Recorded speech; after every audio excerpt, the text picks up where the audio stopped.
Hello student, welcome to my channel. मैं self Akash Chaudhary. आज हम पढ़ेंगे cell cycle and cell division के प्रोसेस, जिसमें हम सेल साइकिल में जो नीट में हमेशा एक क्वेश्चन आता है, बहुत इम्पॉर्टेंट है। सेल साइकिल में दो फेज होते हैं, जिसे हम एक को इंटर फेज कहते हैं और दूसरा एम फेज कहते हैं।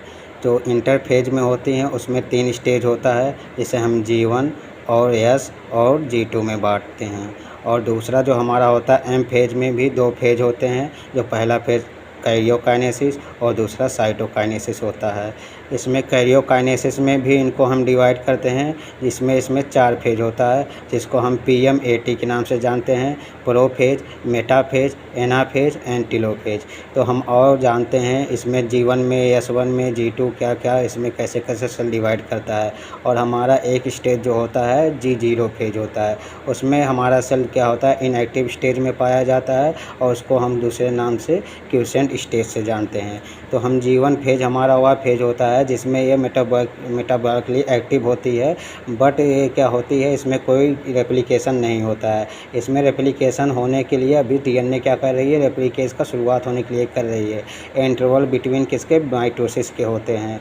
और हमारा S फेज जो होता है, इसमें रेप्लिकेशन होना अब स्टार्ट हो जाता है। रेप्लिकेशन स्टार्ट हो जाता है किसका, DNA का। इसलिए DNA क्या हो जाता है, डुप्लीकेशन हो जाती है। अगर हमारा DNA मान लो 2C है तो 4C हो जाता है। लेकिन इस S में हमारा क्रोमोसोम नंबर जो होता है, जो है ऐसे मेंटेन वैसे पड़ा रहता है। अगर 2N है तो 2N ही रहता है, उसमें कोई डुप्लीकेशन नहीं होता है। और G2 फेज हमारा जो है, इसमें क्या होता है, प्रोटीन का सिंथेसिस होता है। उसके बाद प्रोटीन का सिंथेसिस के बाद हमारा प्रोफेज, मेटाफेज, एनाफेज जाता है। फिर एनाफेज से हमारा साइटोकाइनेसिस में पहुंच जाते हैं, जिसमें हमारा साइटोप्लाज्म क्या हो जाता है, अलग अलग हो जाते हैं। कैरियोकाइनेसिस में क्या होता है, कैरियोकाइनेसिस हमारा क्या होता है, न्यूक्लियर डिवीजन होती हैं। तो हम इस फेज में, जैसे हम इंटर फेज में क्या कहते हैं, इसमें G1 हमारा जो है JS है और G2 है। इंटर फेज को हम रेस्टिंग फेज कहते हैं, इसमें कोई डिवीज़न नहीं होती है। और हमारा जो एम फेज है, जिसे हम माइटोसिस फेज के नाम जाते हैं, इसमें क्या होता है, इसे हम क्या कहते हैं, डिवीजन फेज। तो ये एम फेज या माइटोसिस फेज क्या होते हैं, दो में कैटेगरी में डिवाइड होते हैं। जिसमें पहला कैटेगरी क्या है, कैरियोकाइनेसिस। कैरियोकाइनेसिस में क्या होता है, न्यूक्लियर का डिवीज़न होता है। और साइटोकाइनेसिस में साइटोप्लाज्म का डिवीज़न होता है। तो ये हमारे ऐसे होते हैं। हम देखते हैं हमारे मैन का जो होता है सेल डिवीज़न कितने घंटों के लिए होता है। मैन का सेल डिवीज़न हमारा 24 घंटे होता रहता है। लेकिन ये क्या होता है, इंटरफेज। इंटरफेज जो होता है लॉन्गेस्ट फेज होता है। इंटरफेज में 23 घंटे हमारा इंटरफेज में हमारी सेल क्या करती है, रेप्लिकेशन करती है। और 1 घंटे सिर्फ 1 आवर जिसमें हम क्या कहते हैं, एम फेज में रहता है, जिसमें हमारा सेल डिवाइड होता है और साइटोप्लाज्म अलग अलग हो जाते हैं। इसलिए इंटरफेज में हमारा 95% का समय व्यतीत होता है और इसमें एम फेज में 5% होता है। और ईस्ट का हमारा सेल साइकिल कितना होता है, 90 मिनट होता है, जिसे हम 1 आवर 30 मिनट कह सकते हैं। इसमें भी वही कंडीशन होती है। इंटरफेज में क्या होता है, 95% होती है समय लगता है, और इसमें एम फेज में 5% लगता है। तो ऐसे इसमें देखा जाए तो ईस्ट में कितना 85 मिनट हमारा क्या होता है, 85 मिनट कितना होता है इंटरफेज में होता है, और 5 मिनट कितना हो एम फेज में होता है।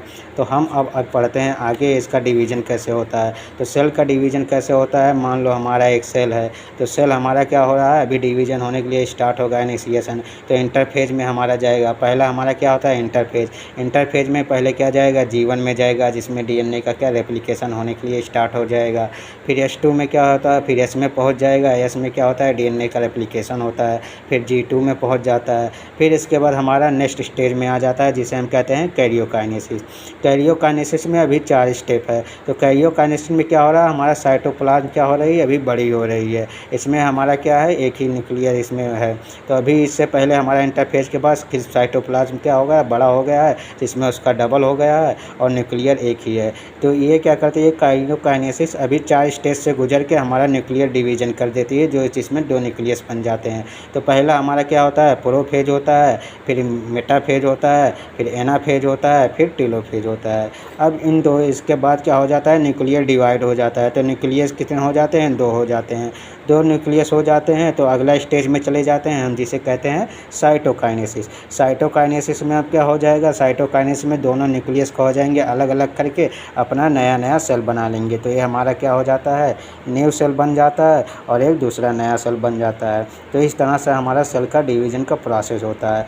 अब हमें नीट में एक क्वेश्चन तो बहुत इंपॉर्टेंट हमेशा बार कई बार पूछा हुआ है, इसका सीक्वेंस पूछता है। तो सेल साइकिल का सीक्वेंस क्या होता है, पहले हम G1 में जाते हैं, फिर S में जाते हैं, फिर G2 में जाते हैं। उसके बाद हमारा क्या होता है, कैरियोकाइनेसिस। कैरियोकाइनेसिस में क्या होती है, इसमें 4 स्टेज होते हैं जिसे हम PMAT से याद करते हैं। PMAT prophase, metaphase, anaphase, telophase. उसके बाद हम साइटोकाइनेसिस में चले जाते हैं। तो हमारा नेक्स्ट स्टेज क्या आ जाता है, साइटोकाइनेसिस। फिर साइटोकाइनेसिस के बाद फिर वैसे चलता रहता है। तो ये जो है हमेशा ये सीक्वेंस पूछता है। ठीक, तो ये सीक्वेंस हमेशा नीट में पूछता है, कई बार आया है, तो इसी तरह से हम इसको याद करेंगे। ठीक है, तो ये हमारा सेल साइकिल और सेल डिवीज़न का प्रोसेस था। तो वीडियो अच्छा लगा और like, share, comment and subscribe it.